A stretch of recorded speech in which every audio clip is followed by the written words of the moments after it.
क्या आपने कभी सोचा है कि अमरनाथ की उस गुफा में ऐसा क्या हुआ था जिसके कारण भगवान शिव को पूरी सृष्टि से छुपकर जाना पड़ा?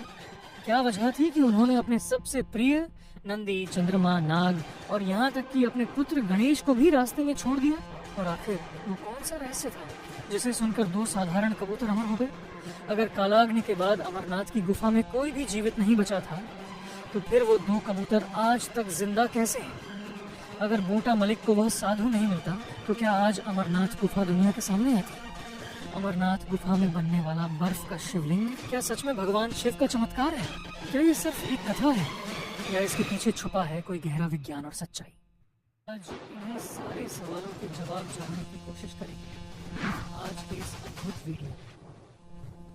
पौराणिक कथाओं के अनुसार एक बार कैलाश पर्वत पर एकांत में बैठे हुए माता पार्वती ने भगवान शिव से एक सरल लेकिन गहरा सवाल पूछा। उन्होंने शिव जी के गले में पड़ी मुंडमाला की ओर इशारा करते हुए कहा, हे प्राणनाथ, आप देवों के देव महादेव हैं, आप अमर हैं, लेकिन मेरे मन में एक सवाल बार बार आता है। आप अपने गले में ये मुंड क्यों पहनते हैं?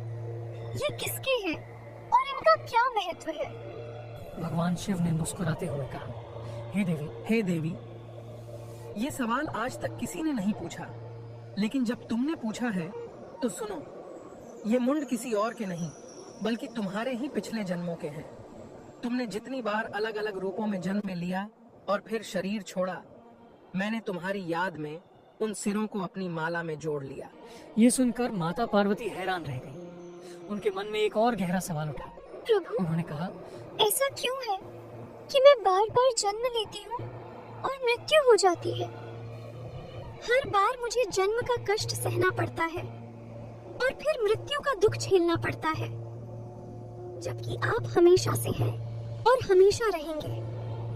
ऐसा कौन सा ज्ञान है, कौन सा रहस्य है जिससे आप अमर हैं और मैं नश्वर? माता पार्वती ने जिद पकड़ ली कि उन्हें भी वह अमर ज्ञान चाहिए जिससे वे जन्म और मृत्यु के चक्र से मुक्त हो सके। भगवान शिव जानते थे कि यह ज्ञान बहुत गुप्त है और हर किसी को नहीं दिया जा सकता, लेकिन अपनी अर्धांगिनी के प्रेम और जिज्ञासा के आगे उन्हें मानना पड़ा। उन्होंने माता पार्वती को अमर कथा सुनाने का वचन दे दिया। जब भगवान शिव ने अमर कथा सुनाने का निर्णय लिया, तो सबसे बड़ी समस्या एक सही जगह ढूंढने की थी। ये कथा मोक्ष और अमृता से जुड़ी थी और शर्त थी कि इसे शिव और पार्वती के अलावा कोई तीसरा न सुने। अगर कोई मनुष्य, देवता, पशु या पक्षी भी इस कथा को सुन लेता, तो वह भी अमर हो जाता और सृष्टि का संतुलन बिगड़ सकता था। कैलाश पर्वत पर हमेशा गण, देवता और अन्य जीव मौजूद रहते थे। इसीलिए भगवान शिव ने हिमालय की एक बहुत ही दूर और सुनसान गुफा को चुना, जिसे आज हम अमरनाथ गुफा के नाम से जानते हैं। ये जगह इतनी ऊंचाई पर और इतनी शांत थी कि यहाँ पहुँचना आसान नहीं था। इस गुफा तक पहुँचने के लिए भगवान शिव ने जो यात्रा की, वह अपने आप में एक बड़ी सीख है। यह यात्रा त्याग की यात्रा थी। मोक्ष पाने के लिए इंसान को अपने सभी सांसारिक मोह और बंधनों को छोड़ना पड़ता है, और भगवान शिव ने अपने कर्मों से यही सिखाया। भगवान शिव ने अमरनाथ गुफा तक पहुँचने के लिए जिस रास्ते का पालन किया, वही आज श्रद्धालुओं के लिए तीर्थ यात्रा का मार्ग बन गया है। इस रास्ते में आने वाला हर पड़ाव इस बात का संकेत देता है कि शिव जी ने वहाँ क्या छोड़ा और क्यों। इसका वर्णन पुराणों और लोक कथाओं में मिलता है। यात्रा का पहला पड़ाव पहलगाम है। पहलगाम का पुराना नाम बेलगाम माना जाता है। मान्यता है कि जब भगवान शिव अमरनाथ की ओर निकले, तो सबसे पहले उन्होंने अपने प्रिय वाहन नंदी, बैल को यहीं छोड़ दिया। नंदी शिव जी के सबसे बड़े भक्त हैं और हमेशा उनके साथ रहते हैं, लेकिन गुफा के अंदर जाने के लिए पूरा एकांत जरूरी था। पहलगाम से करीब 16 किलोमीटर आगे अगला पड़ाव चंदनवाड़ी है।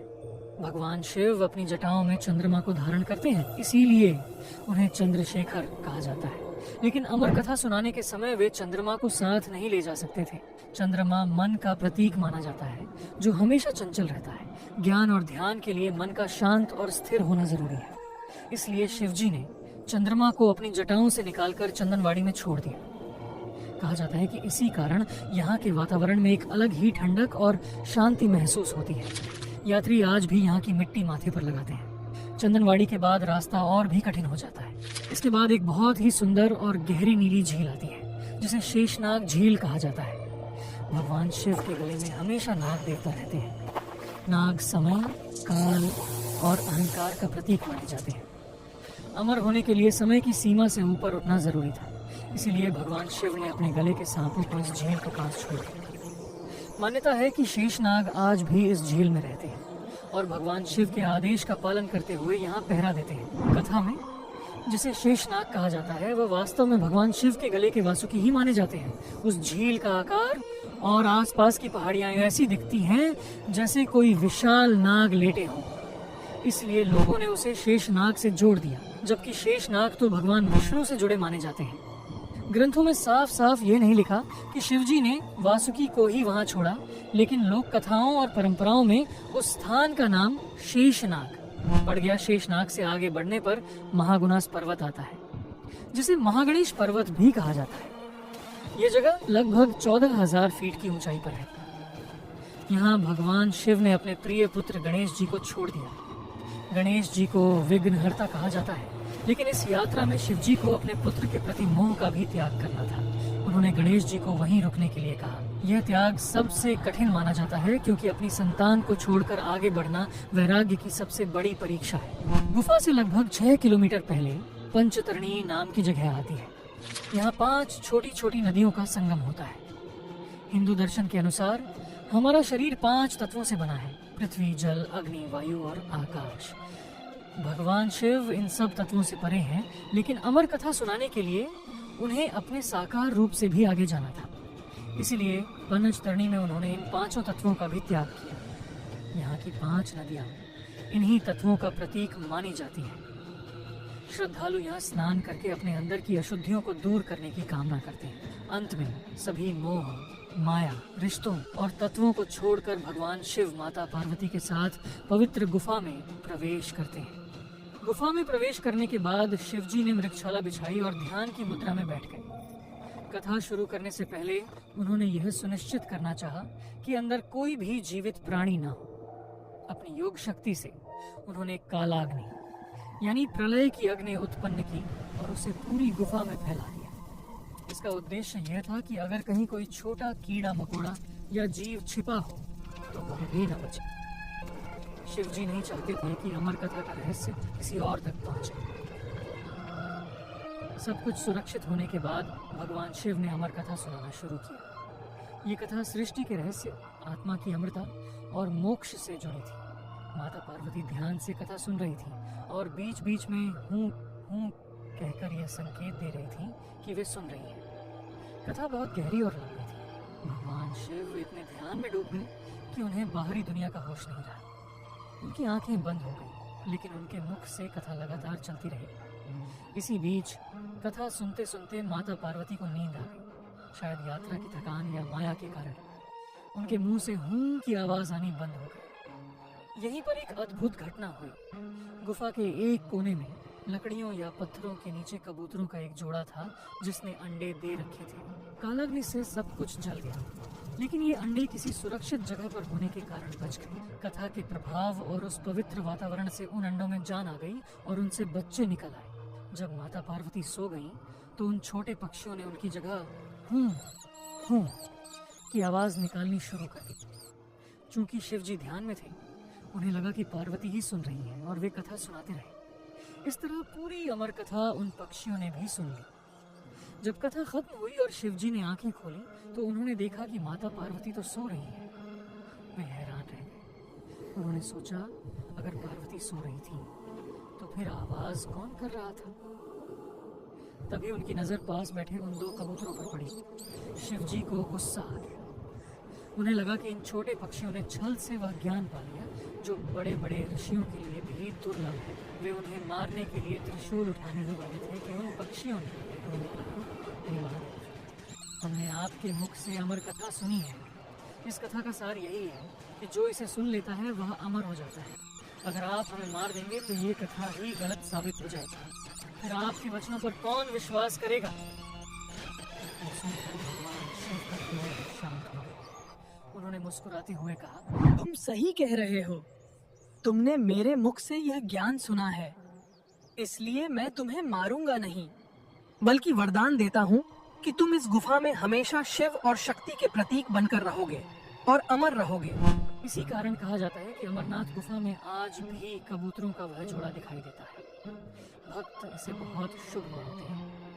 कहा जाता है कि इतनी ठंड और कम ऑक्सीजन के बावजूद जहां दूसरे पक्षी जीवित नहीं रह सकते, ये कबूतर वहां भी जिंदा रहते हैं। जिन्हें ये कबूतर दिखाई दे जाए, उन्हें शिव पार्वती के दर्शन का फल मिलता है। अमरनाथ गुफा में बनने वाला बर्फ का शिवलिंग सिर्फ आस्था का केंद्र ही नहीं, बल्कि विज्ञान के लिए भी एक दिलचस्प विषय है। अक्सर लोग पूछते हैं कि वहाँ बर्फ का शिवलिंग कैसे बनता है, तो इसका जवाब धार्मिक और वैज्ञानिक दोनों तरीकों से समझा जा सकता है। सनातन धर्म में मूर्तियों के दो प्रकार माने जाते हैं, एक जो इंसानों द्वारा बनाई जाती है और दूसरी जो अपने आप प्रकट होती हैं, जिन्हें स्वयंभू कहा जाता है। अमरनाथ का शिवलिंग भी स्वयंभू माना जाता है। मान्यता है कि जब भगवान शिव ने अमर कथा सुनाई तो उन्होंने खुद को और माता पार्वती को बर्फ के रूप में प्रकट किया, ताकि वे हमेशा भक्तों को दर्शन दे सके। अगर इसे विज्ञान की नजर से देखें तो अमरनाथ गुफा एक खास तरह की गुफा है, जिसे कार्स्ट टोपोग्राफी कहा जाता है। ये गुफा मुख्य रूप से चूना पत्थर, लिमस्टोन और जिप्सम की चट्टानों से बनी है। इन चट्टानों में पानी आसानी से रिस सकता है। अब समझते हैं कि शिवलिंग बनने की प्रक्रिया कैसे होती है। गुफा के ऊपर पहाड़ पर जमी बर्फ या ग्लेशियर गर्मियों में धीरे धीरे पिघलती है।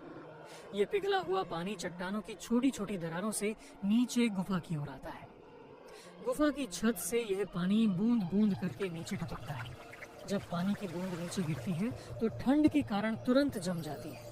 फिर उसके ऊपर दूसरी बूंद गिरती है और वह भी जम जाती है। ऐसे ही धीरे धीरे हजारों लाखों बूंदें जमती जाती हैं और एक खंभे जैसा आकार बन जाता है, जिसे हम शिवलिंग के रूप में देखते हैं। विज्ञान में इस तरह नीचे से ऊपर बनने वाली आकृति को स्टैलेग्माइट कहा जाता है। अमरनाथ का शिवलिंग दरअसल एक बड़ा आइस स्टैलेग्माइट है। इस तरह अमरनाथ का शिवलिंग आस्था और विज्ञान दोनों का अद्भुत मेल है, जो इसे और भी खास बना देता है। अमरनाथ गुफा की खोज को लेकर इतिहास और लोक कथाओं में थोड़ा मतभेद देखने को मिलता है। एक तरफ करीब 150 साल पुरानी चरवाहे की कहानी है, तो दूसरी तरफ हजारों साल पुराने संस्कृत ग्रंथों का उल्लेख मिलता है। कश्मीर घाटी में सबसे प्रसिद्ध कहानी एक मुस्लिम चरवाहे बूटा मलिक की है। कहा जाता है कि करीब 1850 के आसपास बटकोट गांव का रहने वाला बूटा मलिक अपनी भेड़ें चराते चराते पहाड़ों में काफी ऊपर चला गया। वहाँ उसे एक साधु मिले। साधु ने खुश होकर उसे कोयले से भरी एक बोरी कांगड़ी दी। बूटा मलिक ने सोचा कि यह कोयला उसके किस काम आएगा, लेकिन वह उसे घर ले आया। जब उसने घर पहुंचकर बोरी खोली तो वह हैरान रह गया। उसमें कोयले की जगह सोना था। वह तुरंत साधु को धन्यवाद देने और बोरी लौटाने के लिए वापस उसी जगह गए। लेकिन वहाँ साधु नहीं थे, बल्कि एक गुफा थी जिसमें बर्फ का शिवलिंग चमक रहा था। उसने ये बात गांव वालों को बताई। माना जाता है कि इसी घटना के बाद अमरनाथ यात्रा आधुनिक समय में फिर से शुरू हुई। कई सालों तक चढ़ावे का एक हिस्सा मलिक परिवार को भी दिया जाता रहा, जो हिंदू मुस्लिम एकता की एक सुंदर मिसाल मानी जाती है। हालांकि बूटा मलिक की कहानी बहुत लोकप्रिय है, लेकिन इतिहास के कुछ प्रमाण बताते हैं कि अमरनाथ तीर्थ इससे भी कहीं ज्यादा पुराना है। भृगु मुनि की भृगु पुराण के अनुसार कश्मीर घाटी पहले सतीसर नाम की एक बड़ी झील थी। जब कश्यप रार्षि ने इसका पानी बाहर निकाला, तब महर्षि भृगु ने हिमालय की यात्रा की और सबसे पहले अमरनाथ गुफा के दर्शन किए। नीलमत पुराण ये कश्मीर का सबसे पुराना ग्रंथ माना जाता है, जो करीब 1400 साल पुराना है। इसमें अमरनाथ का उल्लेख अमरेश्वर के नाम से किया गया है। इससे पता चलता है कि बूटा मलिक की कहानी से कई सदियों पहले भी लोग इस जगह को जानते थे। राजतरंगिणी 12वीं शताब्दी। कल्हड़ द्वारा लिखे गए कश्मीर के इतिहास ग्रंथ राजतरंगिणी में बताया गया है कि राजा संदीप्ति 34 ईसा पूर्व यहाँ पूजा करने आते थे। इसके अलावा 11वीं शताब्दी में रानी सूर्यमती ने इस स्थान पर त्रिशूल और अन्य उपहार भी चढ़ाए थे। इससे यह साबित होता है कि यह तीर्थ प्राचीन समय से ही राजा महाराजाओं और आम लोगों के बीच प्रसिद्ध था।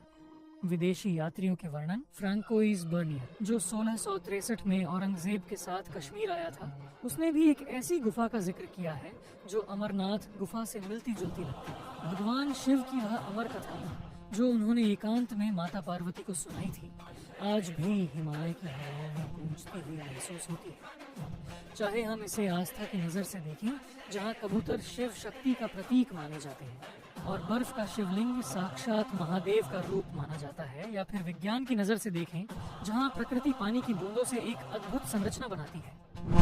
अमरनाथ गुफा हर तरह से अनोखी है। हर साल लाखों भक्त बम बम भोले के जयकारे लगाते हुए इन कठिन पहाड़ों पर चढ़ते हैं। वे सिर्फ बर्फ के शिवलिंग के दर्शन के लिए नहीं जाते, बल्कि अपने अंदर छुपी उस शक्ति को जगाने जाते हैं जो हर मुश्किल को पार कर सकती है। जैसा कि भक्त कहते हैं, जय बाबा बर्फानी, भूखे को अन्न, प्यासे को पानी। मित्रों, इस तरह समाप्त होती है आज की विलक्षण पौराणिक कथा। अगर आपको यह कहानी अच्छी लगी हो तो लाइक और कमेंट करके अपना प्रेम जरूर बताएं। ऐसी ही और पौराणिक कहानियों के लिए श्री कथा चैनल को सब्सक्राइब करें। जल्द मिलेंगे एक नई अद्भुत कथा के साथ। जय श्री राम।